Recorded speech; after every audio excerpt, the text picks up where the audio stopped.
Hi guys, this is Jack Grimmer and you're listening to the Fulham Focus podcast.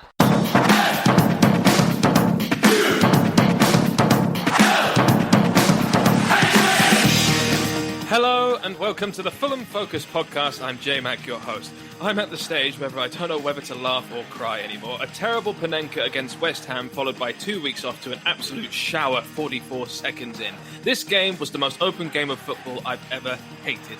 Line-up foolery, unmarked runners, and Ivan Cavallera being Ivan Cavallera for 95 minutes. We did it, everyone. We fluffed another penalty. With me to discuss this madness and despair, but also some silver linings, are myself, Frenchie, and the prodigal son journalist Mark Wyatt. He has returned. The band's back together. Let's go.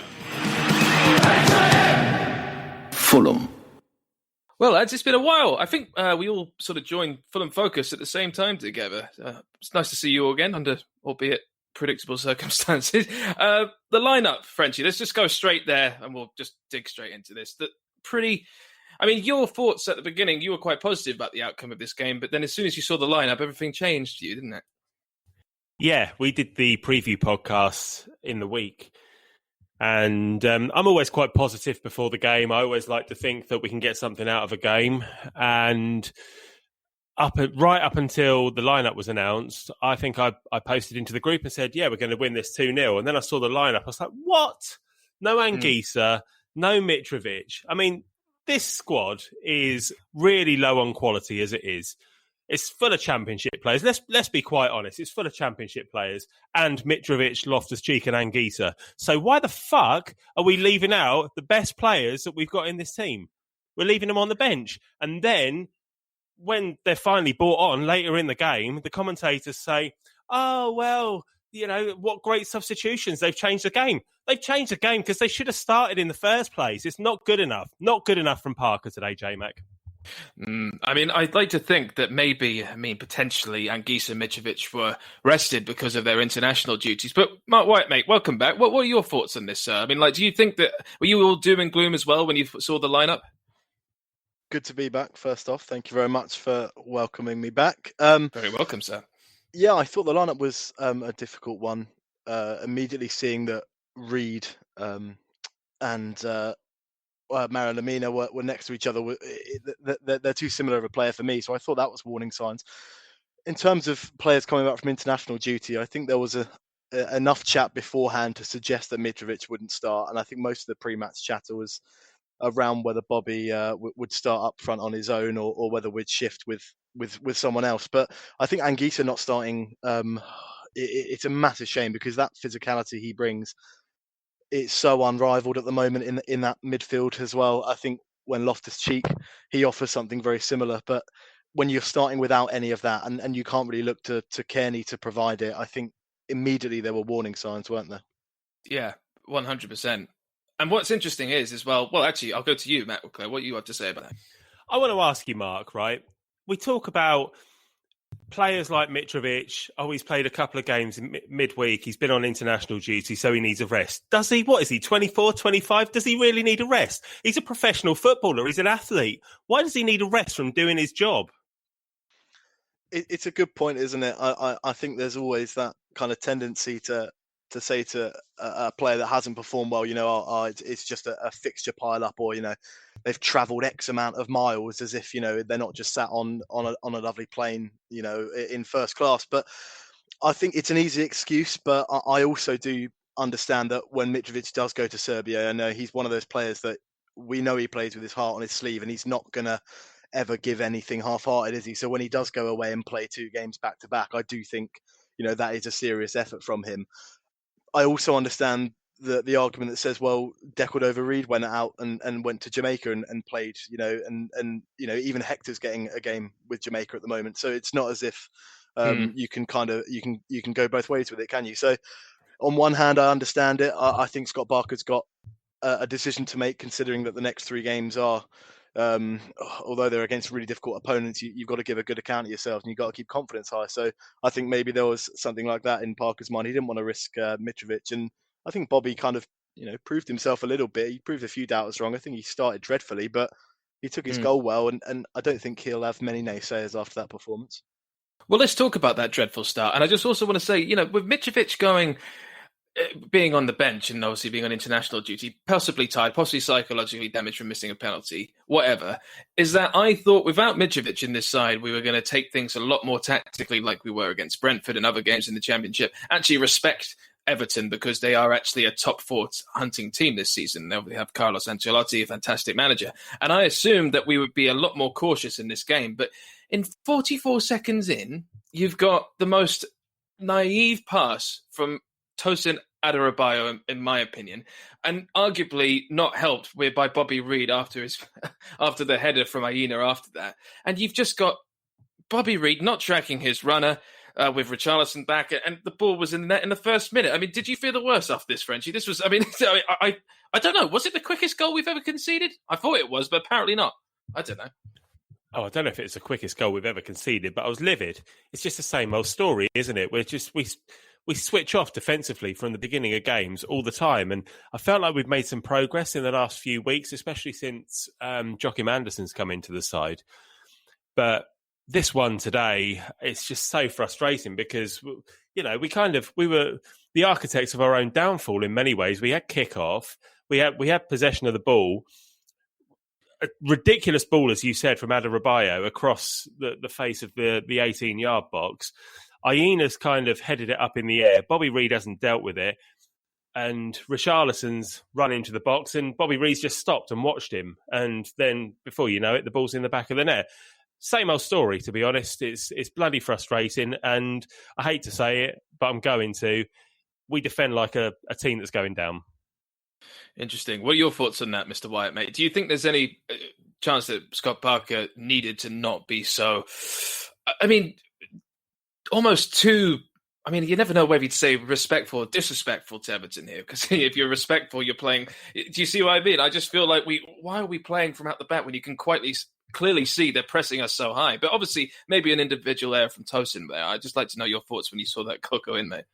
Well, I think, you know, if that ball goes across from Adarabioyo and it's controlled properly and the ball goes down the wing like it should do, I don't think we have any problems there.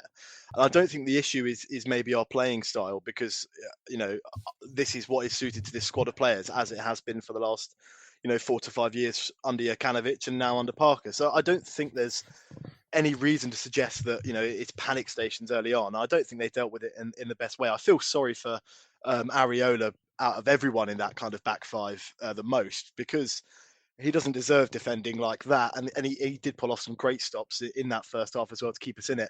But just to go back to that opener, I mean, it was just a comedy of errors, wasn't it? You struggle to put it into words when all of the build-up is about us conceding early in the halves, and then we just go and gift that sloppy kind of goal. And what I think, you know, Frenchie, you touched on it there.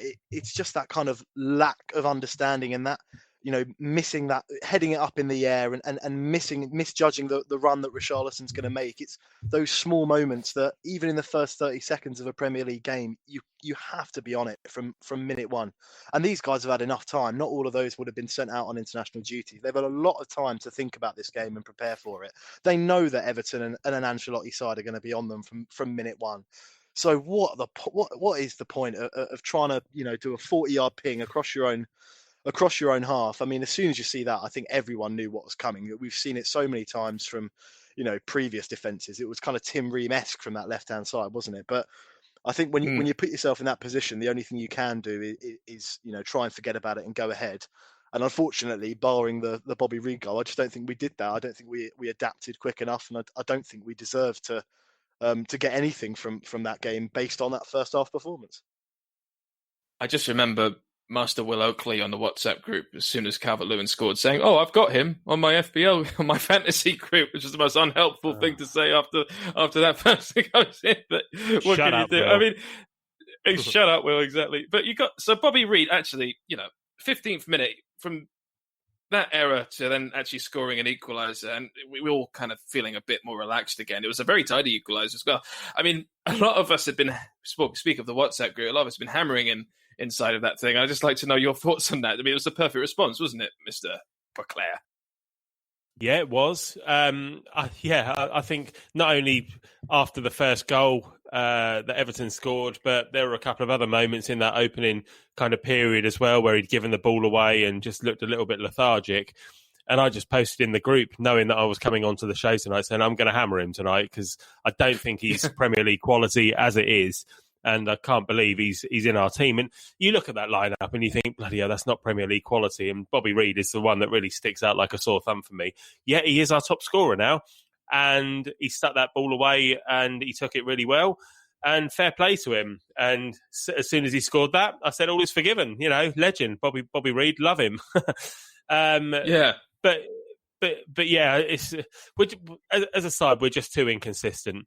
Bobby Reid's too inconsistent, and okay, he finished that goal really well, and you can't take that away from him. So yeah, good for him. What are your thoughts on this, Mr. Wyatt, mate? I'd just like to know because, you know, a few people are saying the sort of goal that Bobby scored this game was a goal that you wouldn't really see Mitrovic scored. There was pace involved. It was a lot of dynamic. I'd just like to know your thoughts because already people are crying out for that striker that we might get in January. People are thinking that we need someone else to, you know, stand next to Mitrovic potentially. I'd just like to know your thoughts on Bobby Reid as a striker because I think he's our top goal scorer now. I'd like to know your opinion on him. Yeah, I mean, you say it's not a goal that Mitrovic would score. I don't think it's a goal that Fulham would have scored for the last couple of years. I think since, you know, going back to the Ross McCormack, Moussa Dembele partnership, I don't think we've really had runners that go, you know, that split a defence or play off of centre backs. I know Bobby's goal was, you know, help. You know, he was fortunate off that kind of ball that came into him from Kearney, and he took a nice touch on it, but. In terms of where he fits into this team, I think he struggled to really find his place.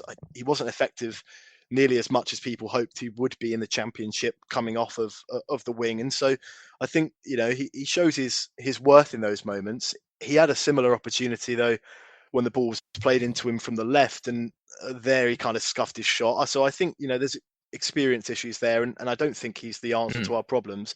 Interestingly, I don't know if we'll go on to this later, but I think Ruben Loftus-Cheek, if we're trying to get a formation to fit in all the players that we want to, which, like I said, we'll come on to later, I think it could be worth a go putting Ruben Loftus-Cheek and playing him off of Mitrovic. I don't back the argument that says they're too similar to play with each other, but I think Ruben Loftus-Cheek certainly got the quick feet to handle that, and I think Bobby Reid is a good impact sub. I don't think he's your leading marksman though, and I completely understand why we want to kind of dip into the transfer market in January and maybe bring someone in that has those qualities that we don't currently have.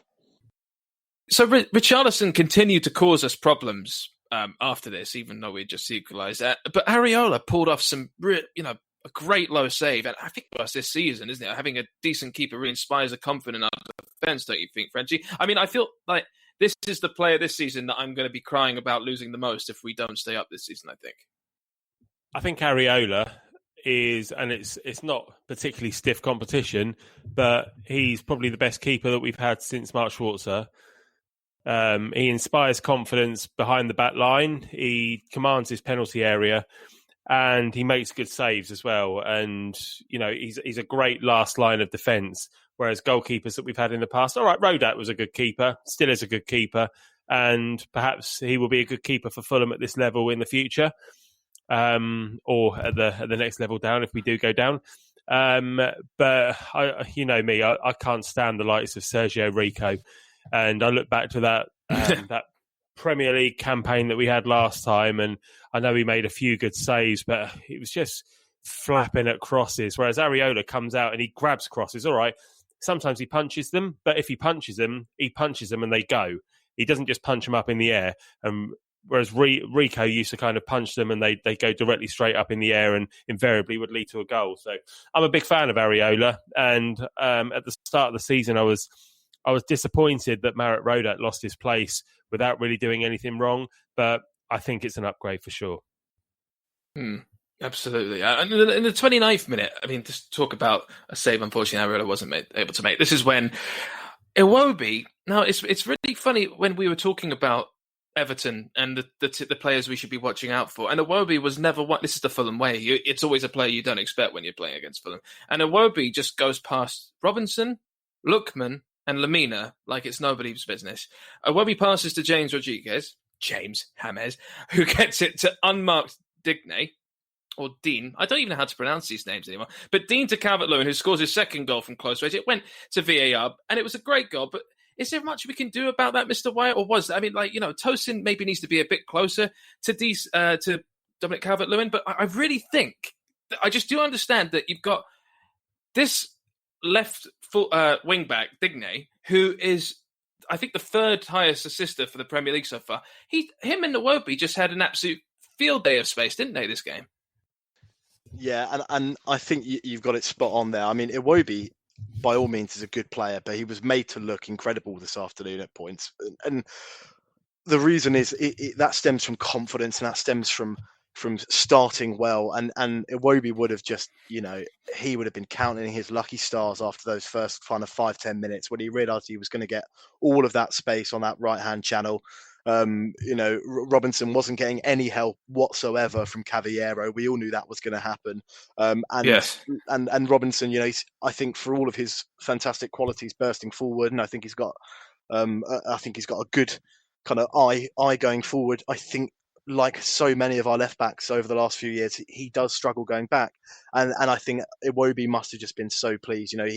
In the build up to that goal, that second goal, when he took it around a few players, that wasn't kind of some lucky moment for him. That had been coming. He'd been knocking on the door on that right hand channel, and switch it over to the other side, and you've got Ola Aina, who was caught ball watching way too many times this afternoon, watching what was going on ahead of him and not paying attention. It's not Bobby Reid's job to get back there and mark Luca Digne, although Lookman did a good job of pinning him back in the second half. But that all comes from the fullbacks again. Ola Aina needs to communicate with Anderson. He needs to be telling him that he's got Calvert-Lewin and he can move out to that wide side to cover that cross. And even when he does move out there, it's a half-hearted attempt to stop the ball coming in. And then again, Calvert-Lewin gets the space in between the two centre-backs like he did for the first goal. And this time he made him pay. And it was a comedy of errors again.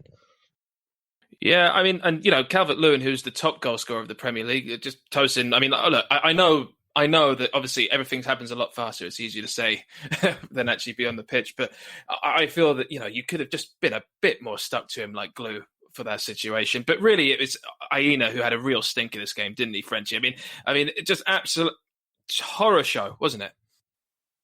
Yeah, I felt he was too far up the pitch on a regular basis. When people were attacking him easily, he was caught ball watching, and all the attacks came down his side eventually. He looked out of his depth for me. I don't know how far off Kenny Tete is from being back to full fitness, but Aina, he scored that goal against West Brom, and we all thought he was great because he stuck one in the top corner. But defensively, Championship side, poor today.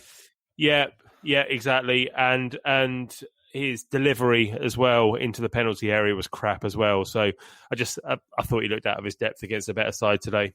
Simply put, can I jump in there, Jmac? Of course, mate, I think Frenchie's right there, and I think Aina looks way out of his depth.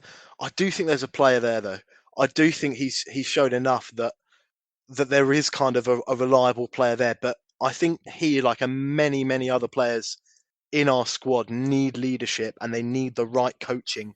And whether that's going to come through a specialist coach or whether it's going to come from Scott and his team themselves, something needs to be done, because there are some simple errors that should have been cut out today. And Ola Aina has come from Torino, and it's not the kind of cliche to say that Italian defending is kind of sit back and organised, and even if that was the case, we haven't seen that from Aina anyway.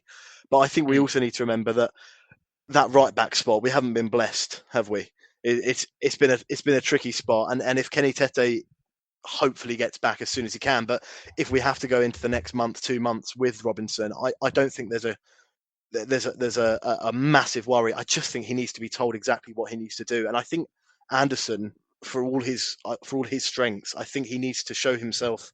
One of him or Tosan needs to show themselves as a leader in that back five, because this is 5 new defenders and a goalkeeper who have come in together.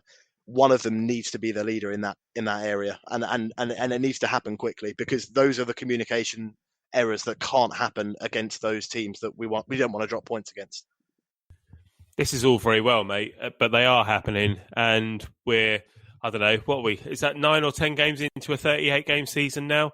And we're on 4 points, and there's no margin for error anymore. We can't sit here and say, oh, well, he might come good. He isn't coming good. It's not good enough. And as things stand, we're going down, and we're going down miserably at the moment with very little to show for our stay in the Premier League this time. So there may be a player in there, and if we go down and we sign him and he's good in the Championship, then great. But this season, it's no good to us. I mean, the Cyrus Christie curse, as they call it. Yeah, exactly. Yeah. Well, I mean, it was, what is it? It's 4 points out of a possible 27, I think it is.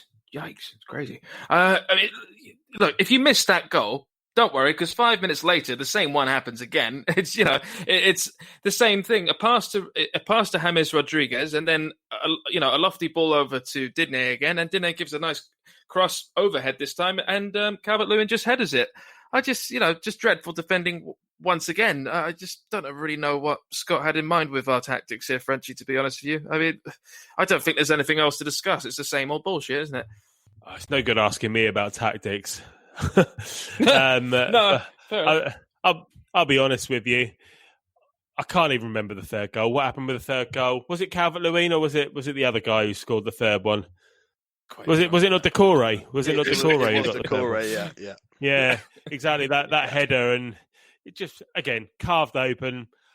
If I knew what to do with that defence, then I'd be making more money as a football manager. I've got no idea what to do with that bloody defence. I don't want to know what to do with that defence. I just want the tossers who are paid the money to sort it out, and then not. And we're getting to the point in the season now, again, where you're starting to look over your shoulder and think, is Parker up to it at this level? I always think back to that August podcast we did after we'd been promoted and said, well, Scott's come of age tonight, and whatever happens, he should be given the season, and we shouldn't be impatient with him. But if we lose a load of games, then we know that that's probably going to be what happens. And here we are. And I really blame Shahid Khan. I don't blame Tony Khan. I don't blame Scott Parker. Shahid Khan sits there and watches this right in front of his own eyes happen. Sack your son and get in a decent manager. Get in a Premier League manager. Get rid of this model. It's not working. It isn't working because it didn't work last time, and here we are again. Same situation, slightly different circumstances, slightly different players, but we're on a hiding to nothing. We're going down. You're sitting there and you're watching it, mate. Sort it out.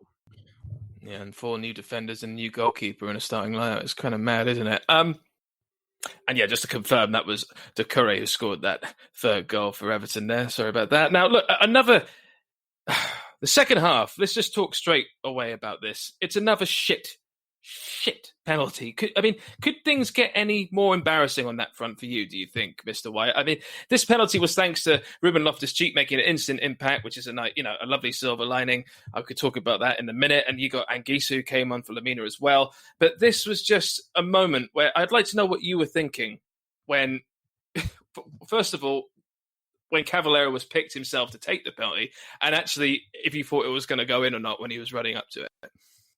Well, we've all been here before, haven't we? We know what happens when you get into a run of not scoring penalties. I don't know when it was, a few years ago, when we had that atrocious run where 80% of our penalties we missed, and it's the same again. It's the same feeling. Whenever we get a penalty, you're just scared at the moment, aren't you? You just think, who on earth is going to put their foot through this? Who on earth is going to step up? This is when you need leaders. I'd rather not have one. A lot of fans have said that, haven't they? They said, "I'd just rather, let's give up the ball. I'd rather that than save that kind of horrible feeling when it just misses again." I think it's difficult. I think first off, I think Mitrovic. I know he missed another one during the international break against David Marshall. So I understand strikers feed off confidence. It's not something you want to see, to be honest. I want my striker grabbing that ball and trying to redeem himself and saying, no, I'm going to put this right myself. I also think I want my captain doing that as well. But as far as we're concerned, Tom Cairney can't kick the ball very hard from that far out. So apparently he can't do it either. So when Cavallero picks it up, you kind of expect the worst again. I don't know if there's been any kind of training done. I don't know if it's nerves. I don't know if it's just kind of poor technique or a mixture of all of the above, because something's going wrong, isn't it? I don't know if it's something that's in the mind or genuinely we just don't have any penalty takers at the club who can specialise in that kind of thing. But it's like I said at the start there, it's become that point where we win a penalty and you just think, oh, for God's sakes, it's going to be another headline, isn't it? It's all that's going to happen. I don't think that I'm as angry about this penalty as I was about the Lookman one. But yeah, how was your wall this time? Yeah, the wall was fine. There's no problems this time. But it's when you look at it and you think, right, the last 3 penalties we've had, Mitrovic has put one over the bar, Lookman did the Panenka, and then Cavallero stepped up and slipped and stuck one over the crossbar as well. It's like, how's your bloody luck? For goodness sake. And if we hadn't missed those last 2 and Cavallero stepped up today and done that, then you think, oh, well, that's annoying. But the fact that it's come after those 2 penalties that we've previously missed, it just rings back to 16-17 when we couldn't score a penalty, and everybody had a go at scoring one and no one could score. And at this level and this amount of points that we've got, it's not acceptable, and this could be a problem. Sorry to jump in on you there, Frenchie, but this could be a big problem this season, considering the amount of penalties we're seeing.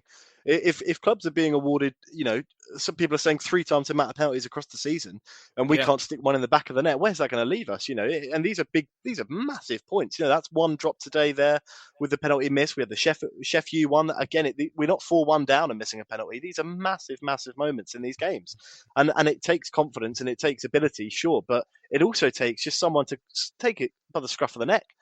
And it's unfair on the Fulham fans, who I feel for most, but I don't lie any kind of blame any of the kind of answers that don't push it towards Scott Parker, because at the end of the day, he's got a job to do, and he's got to tell them, buck your ideas up, because that at Premier League level, like you said, it's just simply not good enough.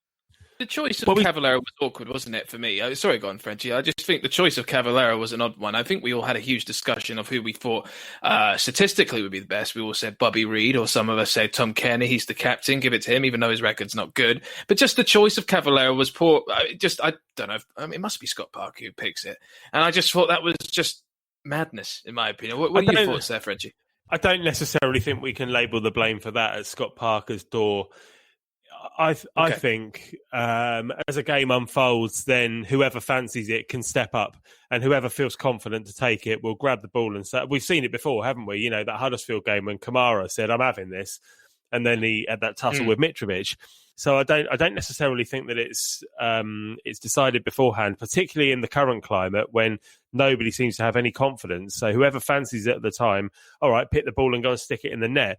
But we talked in the preview again the other day about who do you think will take the next penalty, and Danny said that it will be Tom Kearney, or should be Tom Kearney, because he's the captain. And I think Don might have said that Lookman should have another go, and I said Ruben Loftus-Cheek. And Loftus-Cheek won the penalty today. He just come on, and I really feel like he'd be a good penalty taker for us if he's on the pitch.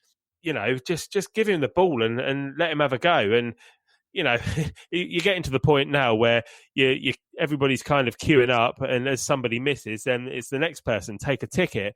But I don't think anybody would have said before today, who do you think is going to take the next penalty? I don't think anybody would have said Cavallero. Yeah. Well, let's talk about Loftus-Cheek, because obviously he made a huge impact when he came on. He won us the penalty, and he just a little lightning bolt of electricity into the squad as soon as he came on. He also had, like I said earlier, you had Lamina come off for Anguissa. I think Lamina, less said about this the better, but he was one of the main stinkers in this game for me. I mean, I just overdoing it, too much silk in all of his footwork. I just really not good enough. And maybe it's similar to what you were saying, Mr. Wyatt, that maybe too similar to Reid in that regard. Too similar double pivot thing going on there. Sorry to say double pivot, Frenchie. Anyway, point being, Ruben Loftus-Cheek, give me your thoughts on that, Mark Wyatt, because you were saying how you thought, maybe in the future we could actually have him play off Mitrovic, because we should be playing him more. shouldn't we? Yeah, absolutely. I mean, this is a guy, let's not forget, who's got England caps under his name. And the last time a Fulham player represented England was Bobby Zamora, wasn't it? So, I mean, this is a guy with pedigree. He knows the league. I mean, we were well aware of it when he scored against us at the Bridge a couple of years ago. This is a player who, if the Moneyball tactic has worked right, we've brought in for all the right reasons, and it's showing on the pitch. He's a good player. I've always thought he's a fantastic player. He's graceful on the ball. That 1-2 that he played with Mitrovic to get into the penalty. You think, how does he do that? He's a big old guy. It's just kind of, he goes past people, doesn't he? And he's got that physicality. So I think he's got to be one of the first names on the team sheet when you're looking forward. I think that the big question for Scott is, how do you fit these players into the team, though? I think you're right. I don't think Lemina did himself any favours today with his performance. So I think, he drops out. I think Anguissa has to start, and I think Harrison Reed is probably the most likely alternative to go alongside of him. But then you've got Kearney and Ruben Loftus-Cheek, who you want to play through the middle. You've got Lookman. You've got the problem on the other side. What do we do there? Do you force someone out of their position? Do you change formation entirely? I think Scott Parker's got some really important questions to pose to himself and the rest of the coaching team, because, like you said, when a player comes on and you make those kind of substitutions and then they do change the game and they do exactly what you think, then the fans and everyone else thinks, well, why are these guys not starting? So I don't know if you think the same there, Frenchie, but I think Scott Parker's got a lot of thinking to do. I think this is the problem with the current model, isn't it? When you've got a director of football signing the players and then the manager's trying to make some sense of it. We've talked about this in the past, and, it's all very well Tony Khan delivering a lovely Ruben Loftus-Cheek with a big bow on his head and saying, well, fit him into the team then. But, well, I can't fit him into the team, and that's the problem at the moment. And if I was Ruben Loftus-Cheek, I'd rather be sat on Chelsea's bench than Fulham's bench. I'd rather be, competing with better players than the shit players we've currently got. And it's just a bizarre situation. He must be thinking, what am I doing here? I can't even get into this team. It's one of the worst teams in the league. Yet, at the start of the season, I was on Chelsea's bench, competing to be in one of the better teams in the league. So what am I doing? It's just a weird situation. And he should be in the Fulham team this season. And he should be trying to play his way into the Euros. And at the moment, he's behind a whole host of lesser players for me. I think. Well, Frank, go on, Mark. I think. Sorry, yeah. I think when we compare him player for player with Kearney, who is playing in his role at the moment, I feel like there's a tendency in the fan base at the moment to kind of put Kearney in this little bubble wrap, and when he makes some good passes forward, and when he does something with the flick, it's like, oh, we've got the old Tom Kearney back, or oh, he's finally getting good again. He feels like he's in a new role. I'm all for Tom Kearney having a fresh lease of life going forward, especially with Anguissa behind him. I think that's fantastic for him, but I don't think it should be at the detriment of the team. And I understand that yes, as the captain, he does hold quite a big kind of impact on the squad psychologically if you kind of bench the captain.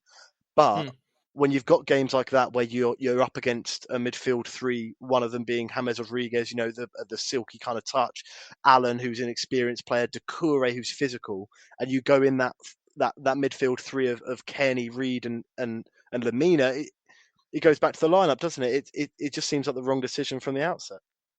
Yeah, and I feel like, Tom Kearney made a really lovely assist for Bobby Reed's goal, let's not forget. I mean, there are some arguments to say that maybe we shouldn't necessarily rule out the option of making Ruben Loftus-Cheek a second striker sort of role, only because, Frank Lampard apparently has gone on record saying that he's worried about Ruben Loftus-Cheek's development with Fulham because he's not getting any game time. But Frank Lampard has been saying that he's been tempted to use Loftus-Cheek as a striker when Giroud's form was down and Abraham's form was down last season, and Antonio Conte used him as a striker at one point as well. I wanted to, so I feel like maybe that could be a secret answer for us. Anyway, Ruben Loftus-Cheek goal was sublime, and I thought that the assist, actually, funnily enough, from Lookman on the right-hand side for this half of the game was very good too. So, it's nice to know that Lookman can play on the right if we want to change things up, flip things up a bit.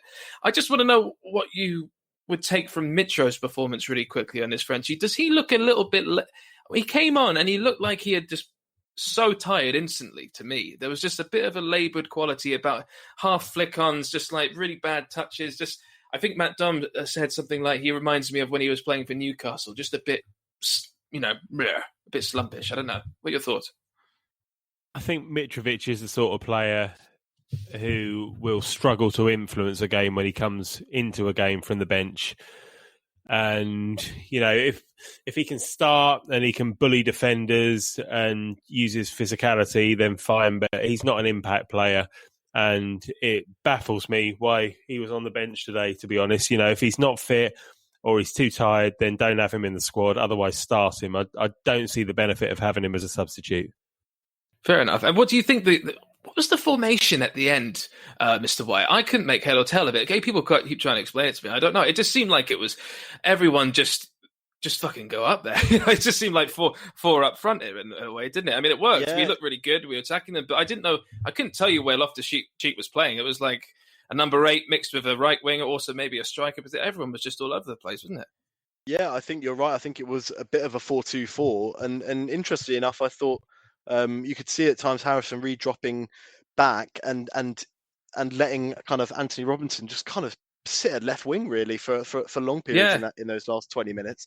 So I think that's obviously something that you can see, when we've got the ball and when we're playing well. I mean, this is a team that I think we're in the top half of teams when it comes to passes this season.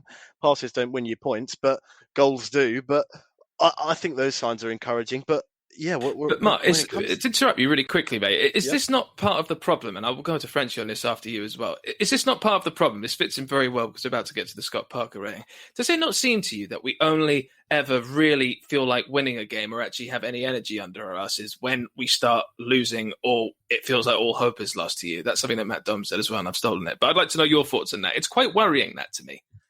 Well, yeah, I think you're completely right. And I think that's something that has kind of carried over from last season almost. I don't think anyone would say we were convincing in our promotion season last year. I think we all, going by how we were kind of approaching that Brentford final, there were almost mixed opinions on whether we even wanted to go up this season, weren't there? So that tells you all you need to think of kind of where the mentality of the squad and the fans is at the moment. I don't think Fulham believe in themselves that they're going to take the lead in games, but I think that is what Scott Parker's got to deal with. And interestingly enough, I think it's you can change every single part of a team. You can change that back five as many times as you want. It doesn't matter what year you're in. You can't get that identity problem away. And if it doesn't matter, we said about how Fulham still play in this kind of fluid motion. This is a completely new team to the one that took on the Premier League last time. And we're still struggling to kind of impose ourselves on matches. And like you said, we seem to come alive when it's almost too late. And this is the problem. And Frenchie, you said it earlier, where you kind of get this problem where it almost feels like the players are just kind of wandering around and they don't really care about it. And you said about Mitro's kind of involvement, kind of lethargic flicks here or there. There was a kind of a frustrated kind of arm shrug, which we've come so used to seeing from him now when things don't go his way. And like you said, if he's not fit enough, he's not going to come off the bench and do anything. Don't put him in the squad. It's just a shame, Frenchie, isn't it, that this game feels like... It's a shame that a game against Everton feels like a must-win when really it shouldn't, isn't it? I mean, it feels like out of all the games, the 4 terrible games we've got ahead, this one included, this was the most winnable. I mean, every player on Everton's team today was better than us in every category, bar maybe goalkeeper. I think if you put Areola in Pickford's position, that's a fucking fantastic team. So I can't really be disappointed with losing to Everton. But I think it's just the sort of drama and the 44 seconds and the missed penalties again that makes it even more worse, don't you think? It is a disappointing result. And yeah, Everton are a good side, but we're in the Premier League. There's a lot of good sides. And years ago, we used to beat good sides. And these days, we are behind before we've even got started in a lot of these games. Yeah. And... I don't see that changing in the next few games, to be honest. Leicester away, Man City, and then Liverpool. It's 3 defeats, isn't it? Let's be honest. I think it is. If we got anything out of any of those games, it would be an absolute miracle. So how are we staying up this season with the amount of points that we've got at this point? It's just almost impossible, I'd say. What are your thoughts, Mark? Is it impossible? I think we're in the sort of end game already, to be honest. I don't want to be too low. Everyone's going to listen to the Fulham Focus podcast and be like, fucking hell, that's a bit depressing. But I'm I'm normally one of the more positive You are. people, but I always try and look on the bright side. But I'm just trying to be realistic here and think, where are we getting the points from? And I said this in the preview again the other day to Danny, and Danny said, "Well, we've got Brighton and we've got some winnable games over Christmas, but have we? We're not winning games. The only teams we pick points up against are West Brom, who are below us, and Sheffield United, who we drew against. Everybody above us has beaten us quite comfortably. So where are we getting the points from to stay up? Where are we getting the points from to stay up, Mark? Over to you. I don't think it's impossible. I don't think, but I do believe that we are playing one of those. We're in one of those nightmare positions where you're kind of hoping that 3 teams do worse than us. I think this is a squad that is more than capable of staying up. I think that was said too easily last season. Sorry, not last season. The last season we're in the Premier League. People said, this squad is good enough to stay up. That wasn't quite true. It didn't turn out to be so anyway. But this team, you really do believe that there is, there's enough talent in there to keep that team up. And I think we haven't done ourselves any favours in the way we act in the transfer market. As always, that's caused a big problem. We can say that as many times as we want, and you mentioned it earlier in the show that Tony Khan has got something to blame there, but the majority of that should fall at Shahid Khan's door. I think that kind of hangover, if you will, from the transfer window means that Scott doesn't get to implement his ideas straight away. It could be seen as an easy cop out, but I think when you lose that game 3-0 on the opening day of the season against Arsenal, and you look at how Arsenal are doing right now, Leeds have just picked up a very good point there. I think that is a game that you look at, and if we'd have had the right team ready from the start, and we'd have had all those players in the right positions, I think this season could have been very different. And I think in this year of all years, we could have stayed in the Premier League this year. We still can, but we could have given ourselves a seriously better chance of staying in the Premier League if we'd have got on our own house in order first, if we'd have sorted out our own problems and let the other teams worry about their own problems, if we could have just focused on ourselves, gotten our starting 11 ready as soon as we could have. Yes, being in the playoff final doesn't help anyone. It doesn't mean you can plan ahead. But in this year of all years, anything can happen. And it feels like we've just approached it with the same old kind of pander, bring in a couple of loan players to suit them, grab a couple of defenders. Let's try and rebalance the books a little bit, send a few players out on loan, and let's be honest, prepare for another season in the Championship when we go back down. Because that's all it looks like to me. And like you said earlier, the blame's got to go as high as it can do on this, because we're being run like a business and not like a football club. Well, this goes perfectly into the Parker rating. Let's get it really quickly from you, Frenchie. What would you give Parker for this game? I'm not rating him for this game. I'm fuming. I'm fuming with the lineup that he put out. I thought he put out a Championship lineup. He left our best players on the bench, and fuck him. I'm not giving him a rating. Lovely. Well, that's the first. That's exciting, isn't it? There's no rating. Well, what about you, Mark? What would you give Scott Parker for this? Is this out of 5 or out of 10? It's out of 10, mate. It's out of 10. Okay. I think I'm going to give him a 4 out of 10. I don't agree with the lineup, like Frenchie said. I think the substitutions, although they were the right substitutions, they came too late, and I don't think he was brave enough in making those decisions early on. I agree with what Frenchie said about Mitrovic, and if you're going to start him, and if he's not fit, then leave him out the squad. I think Scott Parker's fantastic in a lot of different ways, and I think rightly so. There's going to be a lot of people that are going to be going through his neck after that result, even if his neck is surrounded in a gorgeous Charles Tyrrell tie. However, I think there's bigger fish to fry here. I really do, and I know not too many fans will agree on this, but I think Parker deserves the season. And I've never been one for liking the sacking of managers in any case of it. But I think personally, I think we need to give him a bit of time. I think this team, I think it's got enough in it. And I think if we change up now, I think we'll only have ourselves to blame. We've shot ourselves in the foot so many times over the past 2 years. I don't think if we accept we're going to go down, then I'd rather go down fighting and knowing that we'd stuck to our laurels rather than kind of gambling again like we did last time. Yeah, I think I'm going to give Scott Parker a 4, based on what both of you are saying. The substitutions, in my opinion, should have been at half-time. The lineup was terrible. I don't like the fact Caballeros picked. The substitution should have been before the game. That's what he got wrong. That's the point. Yeah. That's the point. Yeah. The thing is, I really respect Scott Parker, and I like him a lot. I always have done. I think he's an amazing footballing brain, a really good sports psychologist or enthusiast or motivator for sure. I just don't really know whether or not I don't know if I want him to take us up next season. I don't know if I think he can. So I really don't believe that we're going to get relegated and he's going to survive somehow. But I know what you're saying, Mark. I really do. But I feel if we lose 4-0, if we lose 3-1 or 2-0 against Leicester, I do think it could be curtains to him. I really do. You just right, wonder lads. What the Khans have got up their sleeve. That's it. You can't second guess them, because every time we've been in the Premier League so far under their leadership, they've sacked managers, and we can sit here and say we want Scott Parker to stay all we want. I like Scott Parker. I like what he's done for the club. And I think he's a good figurehead for Fulham. I like his ethos. He got it wrong today, undoubtedly, but I don't know how long he's going to last under the Khans, and you just wonder what's next and who's next, and is it an upgrade? And it worries me because they've got it wrong almost every single time in the past, apart from Scott Parker, really, and Slav. They've got it wrong. So it does worry me, but we'll see, I suppose. We'll see. We might find out as soon as, the end of next week. Who knows? Right, lads, I think we're going to call it a day there. It's lovely to see you both again under such awful conditions, but lovely to see you nonetheless. We will be back.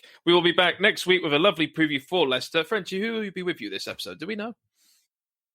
I think it is Baldo and Ben, I think. Okay, that's all right. That's not too bad. That's good. It's that's something. I don't know if it's all right. It's something. That is your polished turd for the midweek game. All right, guys. Thank you very much. Thank you very much for joining me. Thank you very much to everyone of you listening. We appreciate your support. If you want to support us a bit further, please tell your friends about us. Keep subscribing on iTunes, on Spotify, and we're on Twitter, on Facebook, we're on all social media outlets. Thank you very much, and see you for the next Fresh Hell next week. Goodbye.